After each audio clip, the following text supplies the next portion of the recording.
Dear professors and attendees, I have planned to be with you today, however, the desires are not always attainable. Thus, I do owe more than thanking to the conference organizers for approving my electronic participation. The subject matter of my article aims to shed light upon the complex status of the subalternities of the Somalis, whose palimpsestic historical and political situation has created a palimpsestic identity.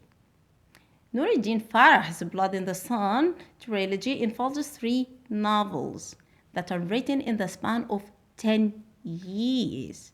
These novels are Maps, written in 1986, Gifts in 1993, and Secrets in 1998. The trilogy addresses the essence of the subalternity and the palimpsestic identity of the Somalis. Historically, Somalia is a country whose peculiar situation made it a constant prey of colonialism in the past. In addition, factionalism and the constant conflict seem to be the destiny that it should suffer, right from the pre-colonial clan states period up to the present. Such an exceptional situation which jeopardizes the identity and as a consequence the history and culture of the natives is better expressed by the metaphor of a palimpsest. Originally, the term refers to a parchment, a tablet, on which several inscriptions had been made after earlier ones had been erased. Yet the traces of the inscriptions that have been once written remain, despite the frequent processes of erasures and of writing. Applying the metaphor on post-colonial societies in general and on Somalia in particular, a distinctive communal identity is formed. By delving the past and in the process, the future is projected. Considering Somalia, colonial periods, conflicts, and factionalism subjected the history and the culture of Somalia to massive processes of distortion and engineering for the purpose of distancing the relationship of the past to the present. As a consequence, all that is introduced in the present is a foreign past that relativizes and undercuts the legitimacy of the present. In other words, the product of such massive erasures of history and culture is a distorted subaltern identity that's deprived of its distinctive individuality because of constantly being in the flux. Nonetheless, the palimpsestic attitude of the history and the culture of Somalia also enriched the identity of the Somalis, as it coats the Somali identity with many layers that combine the pre-colonial experience with the post-colonial one, producing a cultural identity, of course a distinctive one. Thus, the subaltern whose palimpsestic identity is destined to be an identity in the flux incepts a struggle for recognition that finds in the imperfect erasures a source of hope. Nuruddin Farah is a famous international Somali novelist whose writings voice the complexity of his native subalternity, which repercussions metamorphose in political and social oppression. As for Nuruddin Farah's identity, it has been forged due to its palimpsestic position. He is an expatriate who has been living away from his country for decades.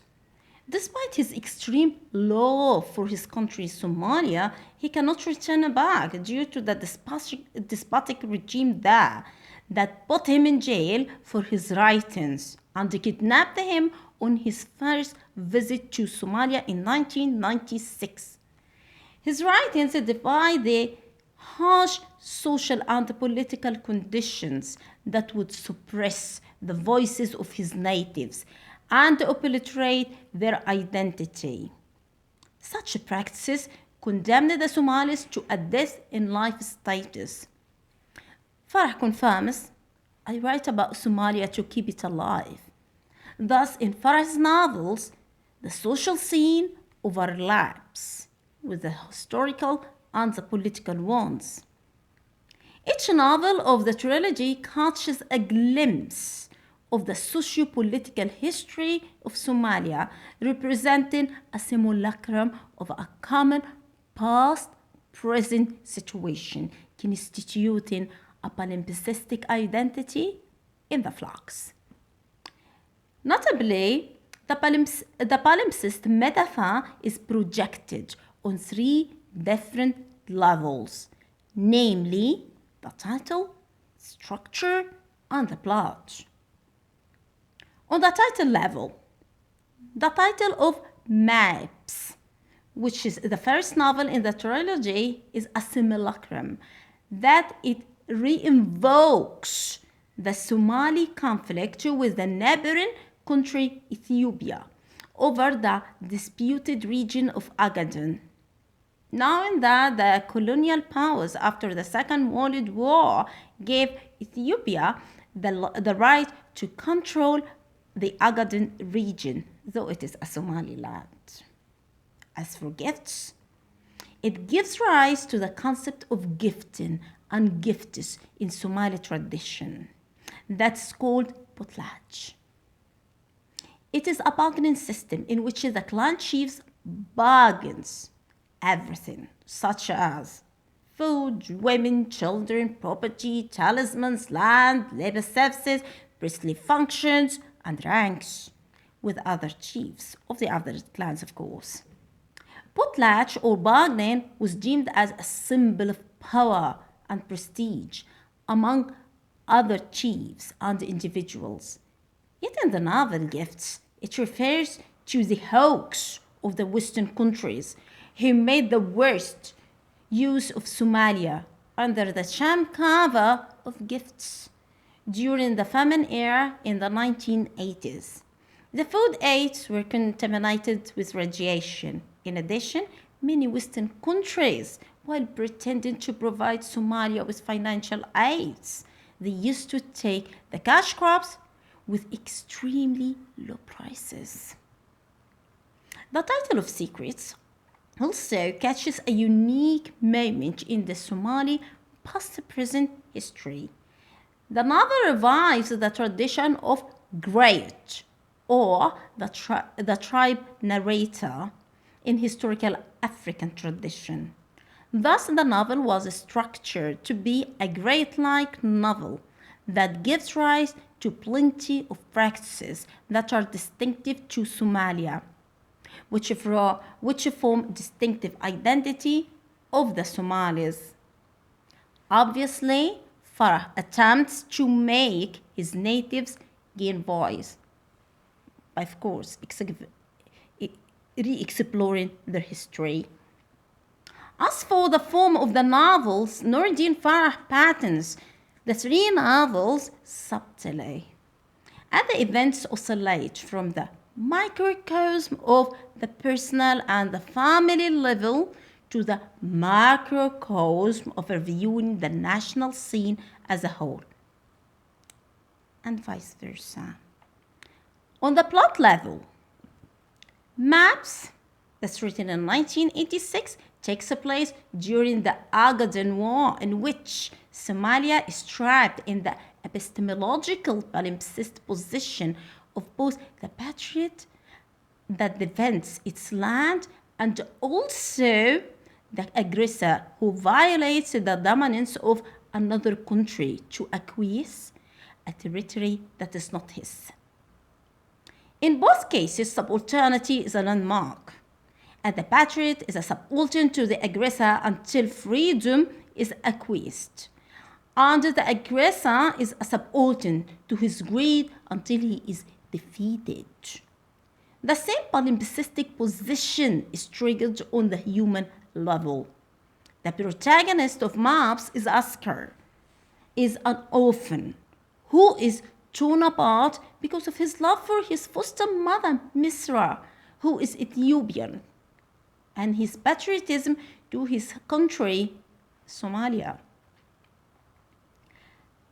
As for Farah's gifts, that's written in 1993, it crystallizes the deteriorating status of the Somalis because of the dictatorial regime that turned the Somalis not only submissive but also enslaved to both national and international abuse.